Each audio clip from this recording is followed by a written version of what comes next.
Is there anything else that you kind of do that keeps you productive with music? Yeah, there's something that sometimes surprise people, but I'm watching. I can't tell you how much, but Hey guys, welcome to the Industry Set podcast, where we interview high caliber artists and discuss all things music marketing, branding, networking, creating opportunities for yourself, production and production hacks, and much more. That being said, if you are a music producer and you're looking to level up in all those areas, be sure to hit subscribe on our YouTube channel below, and that way you don't miss out on future episodes. So in today's episode, we interviewed IVORY, who is a really talented bass music producer. I've been friends with IVORY for many years now, and it's been a really insane watch to see him rise in terms of his production and also just insane sound design as well, which I'm sure a lot of you know about. He's been killing it on releasing on labels like Disciple, Monster Cat, Never Say Die, Rip, and many more. And he's even had collaborations with guys like DJ Diesel, aka SHAQ. So a lot to unpack in this episode, especially about productivity and workflow, which is something that me and IVORY both value a lot. So that being said, I'll see you in the podcast. How did you get your start in music production? so I was hanging with some friends in my hometown, and we're doing like beats and rap music. And one of my friends had Reason 5, I think back in the days, and he showed me how he was making beats. That was like pretty bad, to be honest. We were like very young, but I was super excited because this thing was pretty new to me, and kind of always been like creative. I love to draw. I love to create stuff. And as soon as I started to play with his Reason, I was like super curious. So I tried to download it and installed it on my computer, on my mom's computer, and everything started from there actually. That's just for the music production stuff, and I got into dubstep a few years after one of my friends showed me some actual dubstep songs that I honestly didn't like at all. I couldn't understand what dubstep was. It was like too aggressive, too weird for me. But it was like telling me, bro, I'm gonna bring you to a show and you're gonna experience it live and see like the real energy of the dubstep. And so I went to a big festival in I think that was 2011 or 2012. And I saw there was like Mounted N, Dirty Phonics, and other artists. And after that show, I was like just mind blown. And from there, I decided to make dubstep. I was like, okay, now I understand what it Yeah. is, and I want to do that. I want to be there at some point. I want to play music as well and do some crazy sounds. And that's basically how everything started. Right. So that's funny because that origin story is quite similar to mine because I my first DIW was Reason as well. I got the Reason demo in high school in I think like 2009. And but back then I only was into progressive house and big room house, that kind of stuff. But Okay. I when I first heard dubstep, I wasn't interested in it at all. I thought it was just like obnoxious and way too much going on. But now it's my Yeah. end all thing. So like so after you experienced that show or festival, did you just like go straight home and just like deep dive into production? Yeah, I've tried. I've tried because actually I tried and I almost gave up because I just couldn't understand how these things were made. I tried to look at some tutorials on YouTube, but there was like just a few, and my Yeah. English was so poor at the time that I didn't have any vocabulary. Everything I was doing was I was trying to look up for stuff in French, and there was definitely nothing at all. No tutorials, no master class, whatever. And it took me a lot of time to actually start to make like interesting sounds and say, okay, I'm trying. I'm about to get there. You know, it just took me like maybe honestly a good year or something like that. But I didn't give up. I was like, okay, I really like this. I really want to know how to do that. So I just tried hard and yeah. But yeah, I think it took me maybe a few days after the show Right. before I really started trying it. I was super tired Yeah, because that from because it. that would have been pre YouTube era, like prior to it being filled with Yeah. tutorials. So what were you were looking through forums and stuff? Sorry. Were you looking through music production forums? Because this was like prior to YouTube having anything really. No, because I didn't even know that was a thing. Yeah. I was not a internet guy at that time. Right. I mean, I was just having that computer a few months before that show. Yeah. I was more like a gamer playing video games on the PlayStation, Yeah. and Sick. the computer thing was really new to me, honestly. So I didn't know Yes. about forums and other places where you can have some knowledge. Yeah. And so what were you doing prior to you going full time with music? Like, but so before you were pursuing music as a whole, like what was kind of your trajectory?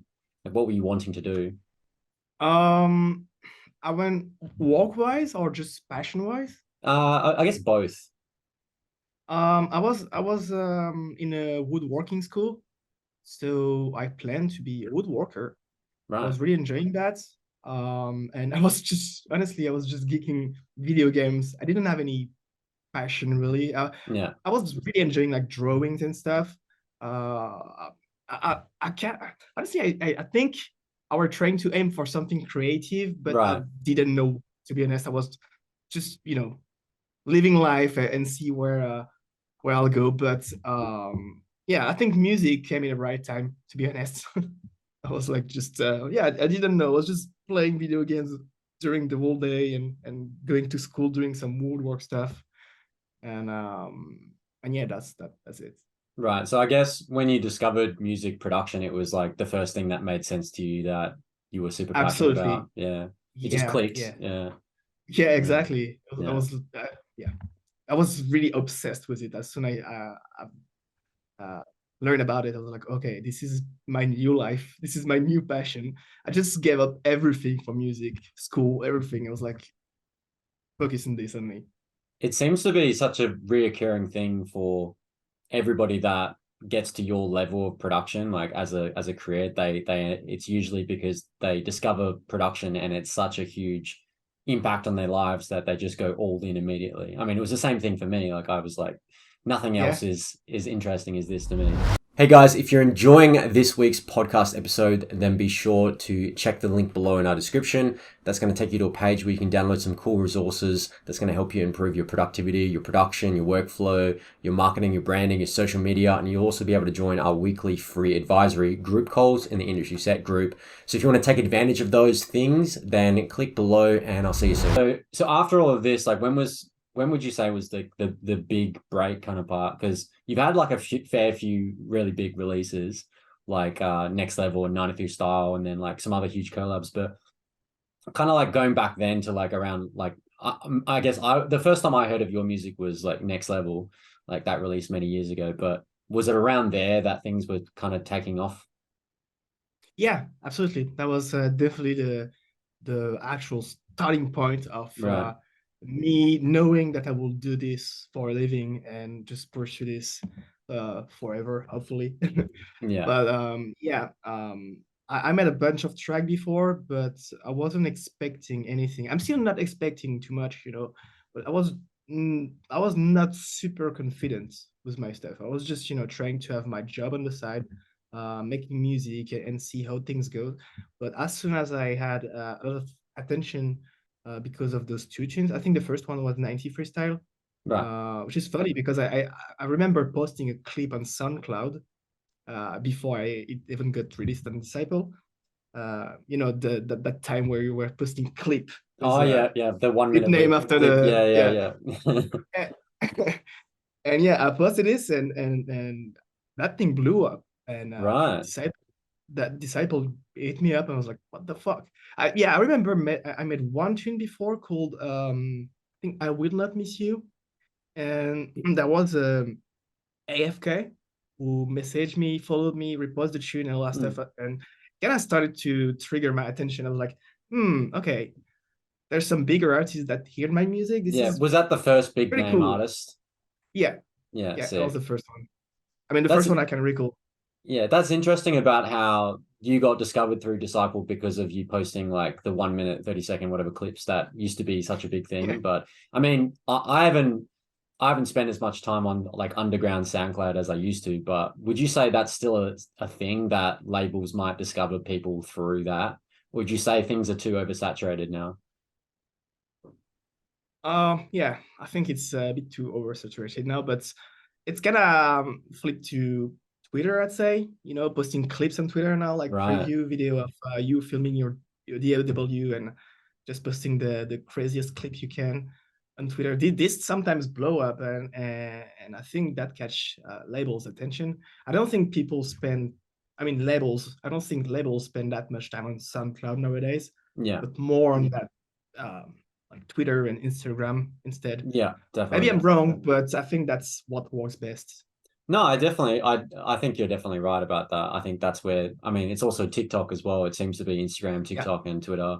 I mean, I'm seeing guys, they come onto TikTok with zero fan base and no connection with the industry whatsoever. And then they post a couple of dubstep whips and now they have like 100K followers. So it's pretty yeah, that's insane. crazy. Yeah, yeah. So on that note, because you've had some pretty massive collabs like the Nitty Gritty and SHAQ collab. So I was curious, and I'm sure a lot of people are curious, like how did that come about? I mean, how did this happen? Yeah, with the DJ Diesel Shaq collab. Um, I mean, I first made a song with Nitty Gritty on my EP. Which one was that? I can't recall the name of the EP, but there wasn't an EP I released on Never Say Die. We made a track called The Fool. That was on Beast EP. Um, and Nitty just hit me up a few months later. It was super random. It just asked me, "Hey, do you want to jump on this collab I'm working with DJ Diesel?" I was like, "What the fuck? Are you Sick. serious? Yeah, I'm down." Hell yeah. And that was that simple. And the way I been in touch with Nitty for the first time, it was just him hitting me up. It probably came across my music from maybe other artists or Yeah. maybe social media or something.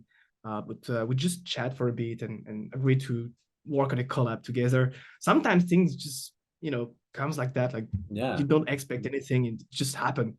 Yeah. I That's never yeah. been really seeking for like big collabs or whatever. I always was surprised of everything that happened to me, and I'm still surprised every time someone hit me up to make a song. I'm like, let's go. I'm kind of a shy guy, you know. Yeah. I'm not that guy who's trying to ask everyone, every big artist, hey, let's make a song. I'm always being in my zone, not hyper confident with myself. So yeah, I'd say everything that happened to me was like super random, and I'm super grateful Yeah. though.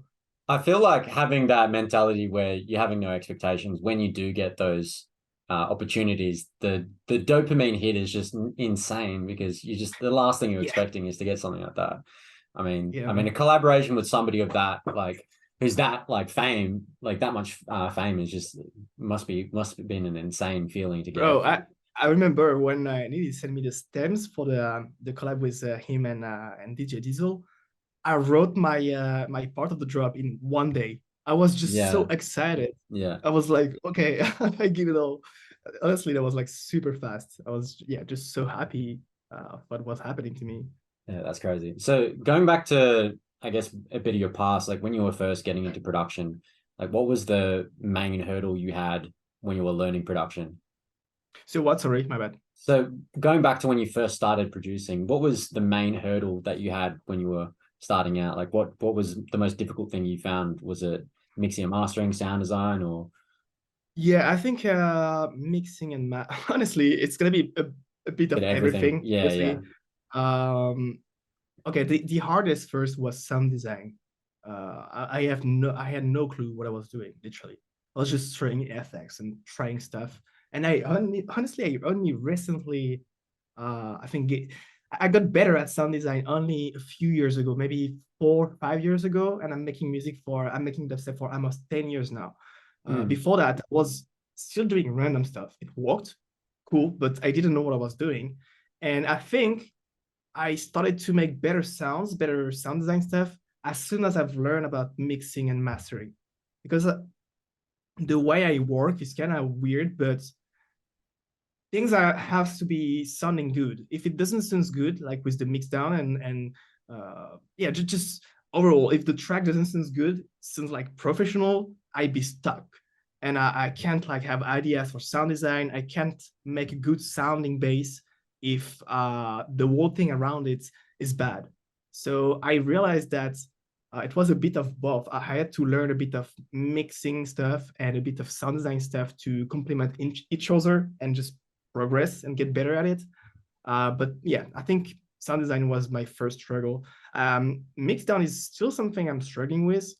And I think the issue is that I'm always seeking for Yeah. new techniques, for new knowledge, The and I sometimes expectation's get always lost. getting higher.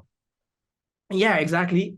And I get lost in all the informations I'm getting online. To be honest, sometimes Mm. I'm learning so much stuff that I don't know what to do in my own production. So Right. it takes me so much time to get things down.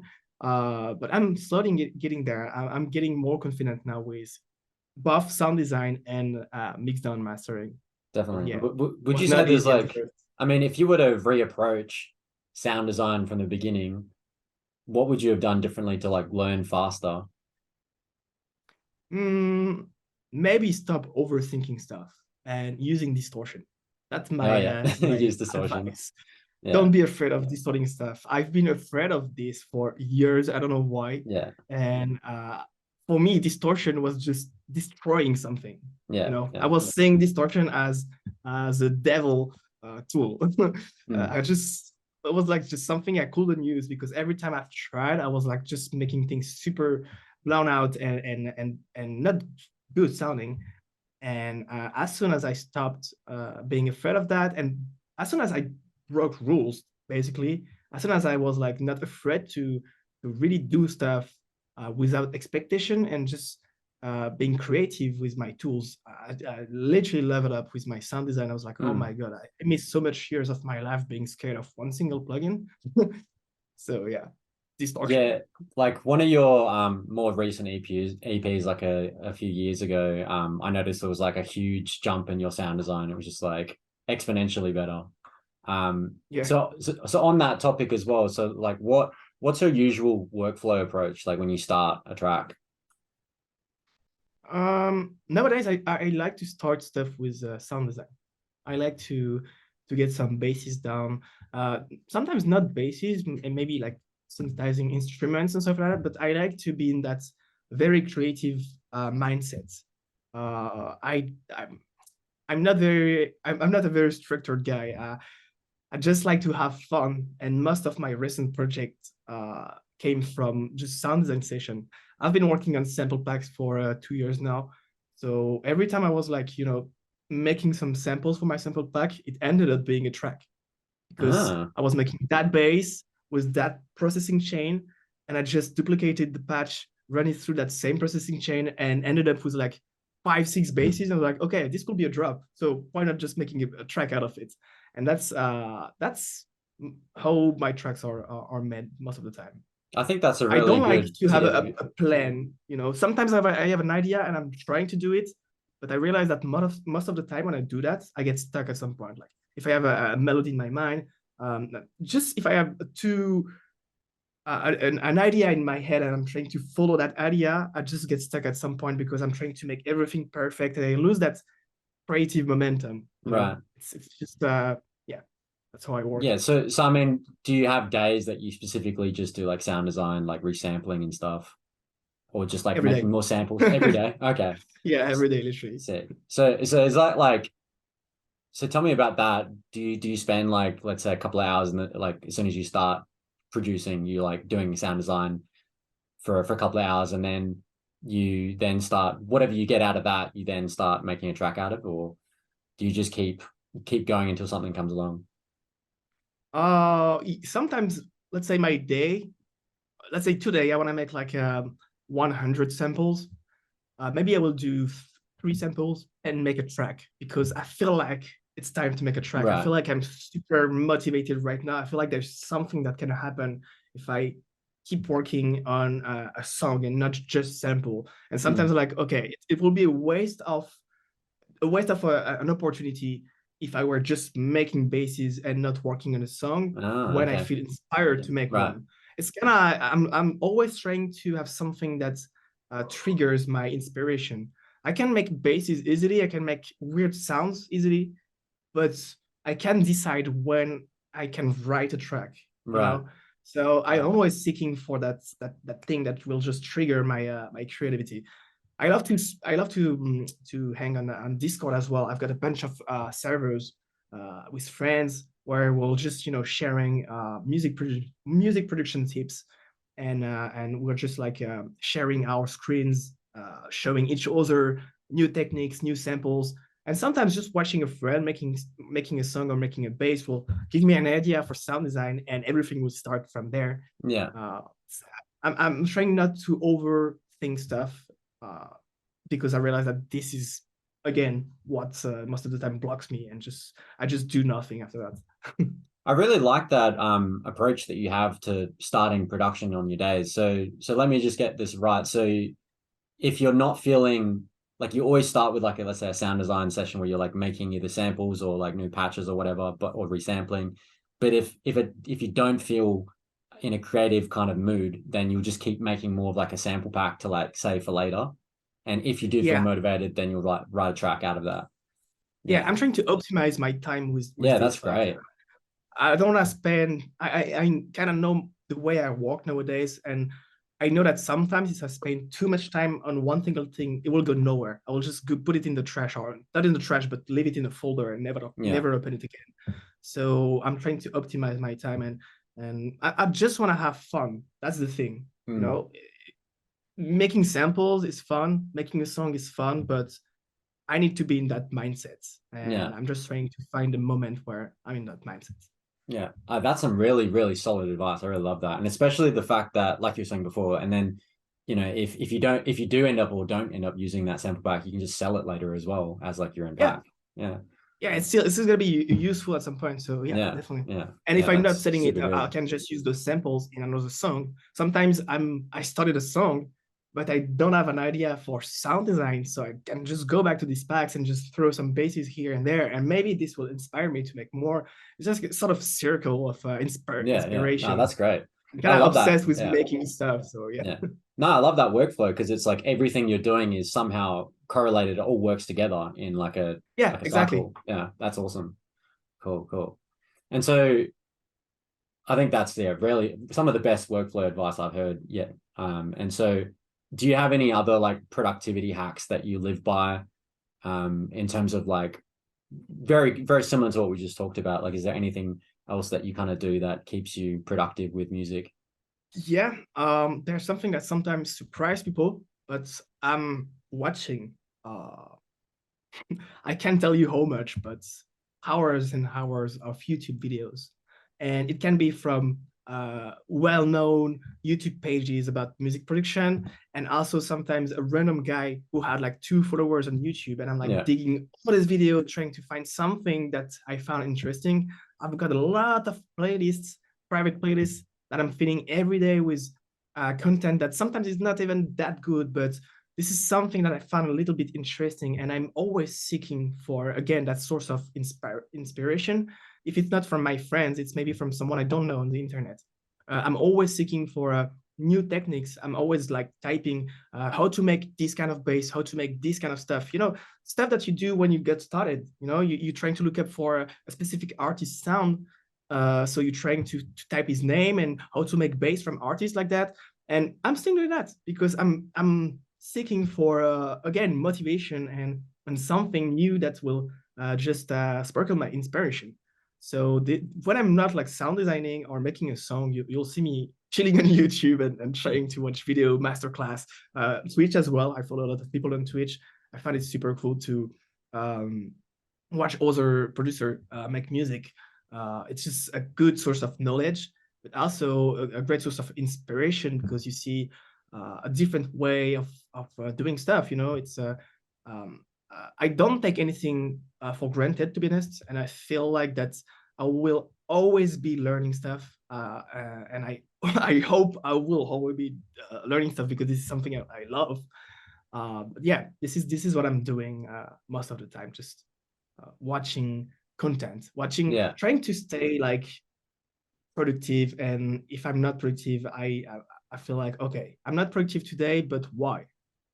maybe this is because there's something I'm doing wrong, or maybe it's not the good day for it. So let's stay productive, but in a passive mode. Let's watch Yeah. someone else make music. So this will still give me knowledge, but I won't be like struggling and feel bad because my day was shit because of music or whatever. I still have Right. something in my mind like, oh, okay, I remember this guy doing this, blah, blah, blah. I feel like I need that thing every Yeah, that day. spark. So on those kind of days, like, is it every day that you commit some time to learning more stuff, or is it just only certain days, depending on how you're feeling? It depends of the day. I obviously prefer to be productive. So if I can do my stuff, I won't be looking up for new videos Yeah. and stuff. I do have like those like for example, every time I'm smoking a cigarette, I go on my balcony.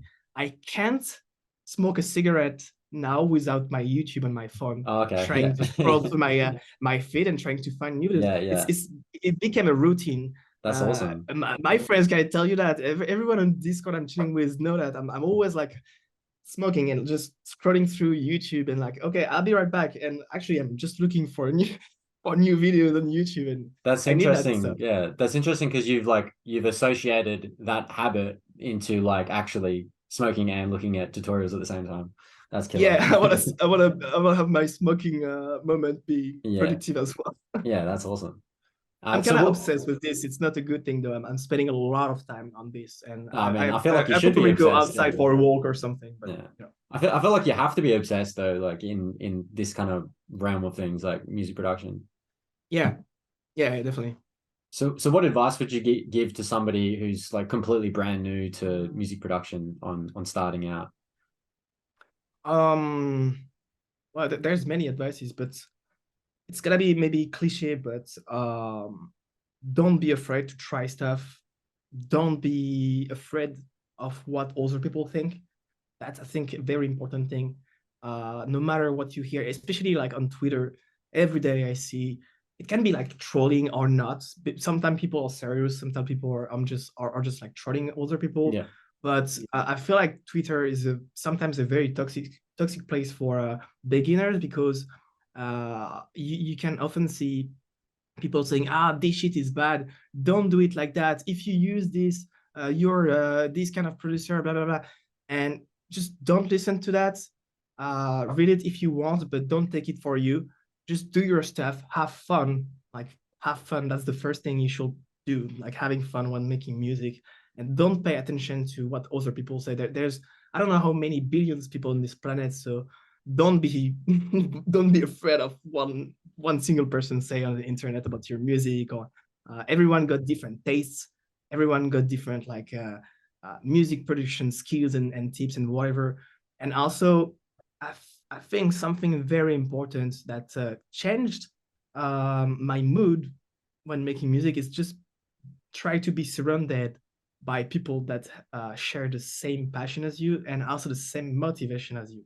That's very important because when you're with people that also make music but don't have a good mindset about it, it can sometimes bring you down. And I think that's a lot of energy you can waste, to be honest. And this can affect your music, the way you see it, the way you feel about it. So just surround yourself with honest and nice people that can, yeah, share the same stuff as you, and that'd be great.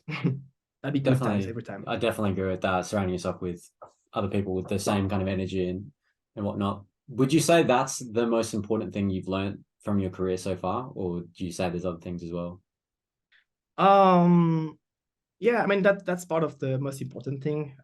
Those two things I say, like being confident in yourself, don't listen too much to what other think about your music, and be surrounded with like-minded people are very important, especially nowadays, because we all spend a lot of time on the internet, on Discord, on whatever social media you use. So it's part of our life now, being connected with other people. So it's important to decide who you want to hang with, who you want to spend your time with, especially if you want to make a career in the music industry. You will spend a lot of time sitting on this chair in front of your computer. So think about it, you know, spend that time wisely. That's that's my big advice here.